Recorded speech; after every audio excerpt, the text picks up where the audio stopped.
Hello everyone, আশা করি তোমরা সকলে ভালো আছো। তোমাদের সকলকে স্বাগত জানাই ম্যাথ ডায়েরিতে। অঙ্ক দেখো, এখানে বলেছে 100 এর সকল উৎপাদকগুলির সমষ্টি কত। এক্ষেত্রে 100 এর উৎপাদকগুলি আমরা বার করব, তাহলে কত হবে? তাহলে 2 × 2 × 5 × 5, তাহলে 2 এর স্কোয়ার × 5 এর স্কোয়ার হচ্ছে। যখন কোনো সংখ্যার উৎপাদকগুলির সমষ্টি বার করতে বলবে এবং p⁴ a × q⁴b আকারে থাকবে, সেক্ষেত্রে আমরা একটি ফর্মুলা জানি, তা হচ্ছে p⁴ প্লাস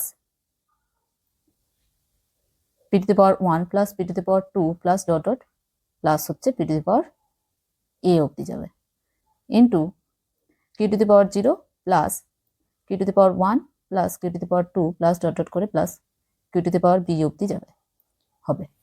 এরপর তাহলে এক্ষেত্রে p = হচ্ছে 2 এবং q = হচ্ছে 5 এবং a এবং b, a = হয়ে যাচ্ছে 2 আর b = 2। এরপর তাহলে মান বসাবো, তাহলে হয়ে যাচ্ছে এটা কত, 2 এর পাওয়ারে 0 প্লাস 2 এর পাওয়ারে 1 প্লাস, আচ্ছা এখানে 2 অবধি যাবে, 2 হবে p⁴a, তো 2 হচ্ছে, তাহলে এখানে 2 এর পাওয়ারে 2। এরপর ইন্টু q হচ্ছে এখানে 5, তাহলে 5 এর পাওয়ারে 0 প্লাস 5⁴1 প্লাস 5⁴2, তাহলে এখানে হয়ে যাচ্ছে কত, 1 + 2 + 4 ইন্টু 1 + 5 + 25 = 7 × 31 = 217। তাহলে অপশন ডি হচ্ছে অ্যান্সার।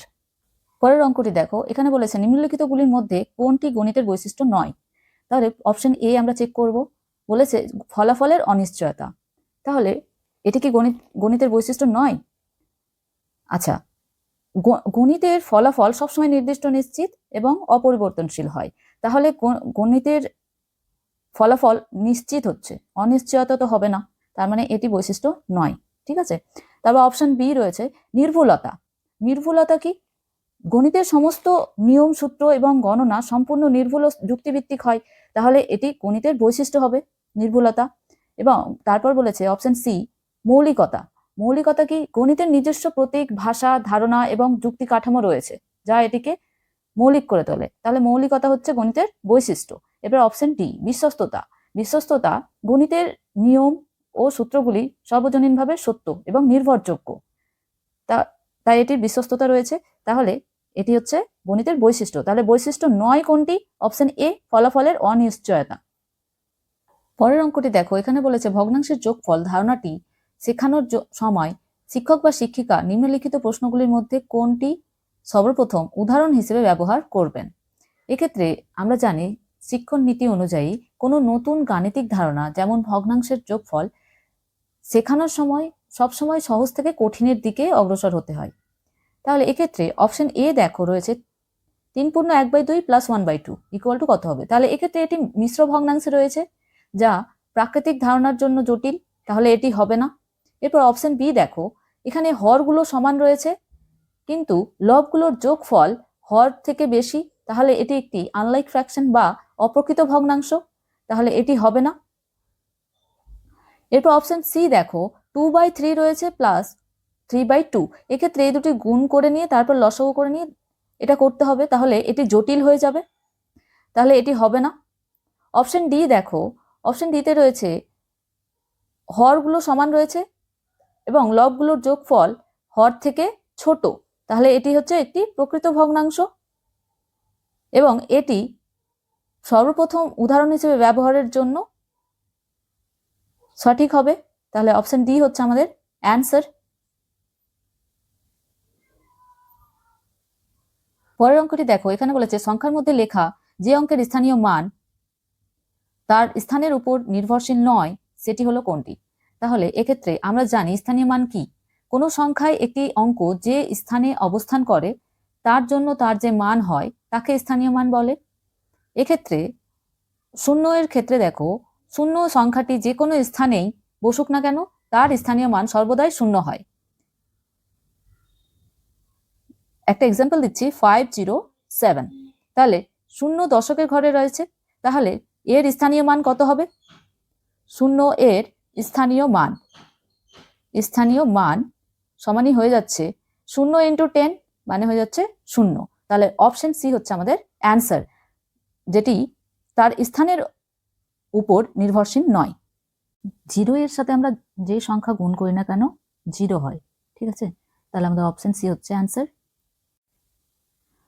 পরের অঙ্ক দেখো, এখানে বলেছে ধরা যাক a ইকুয়াল টু এটা বলে দিয়েছে এবং b ইকুয়াল টু এটা বলেছে।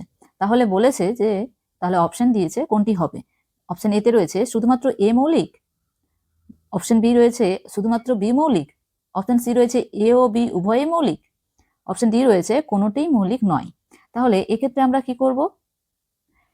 এক্ষেত্রে এ ইকুয়াল টু যে সংখ্যাগুলো রয়েছে তার একক স্থানীয় অঙ্ক আমরা গুণ করছি। 6 ইন্টু 3 18, 18 প্লাস 1 19 হয়ে যাচ্ছে, তাই তো? আচ্ছা, এরপর 6 ইন্টু 6 36 প্লাস 2 তাহলে হয়ে যাচ্ছে 38, এখানে হচ্ছে প্লাস 1। তাহলে এর একক স্থানীয় অঙ্ক হচ্ছে 9 আর 8, 8 9 72, 72 প্লাস 1 তাহলে হয়ে যাচ্ছে 73, তাহলে হচ্ছে একক স্থানীয় অঙ্ক 3, তাই তো? এরপর অপশন বি, আচ্ছা সরি অপশন নয় বি।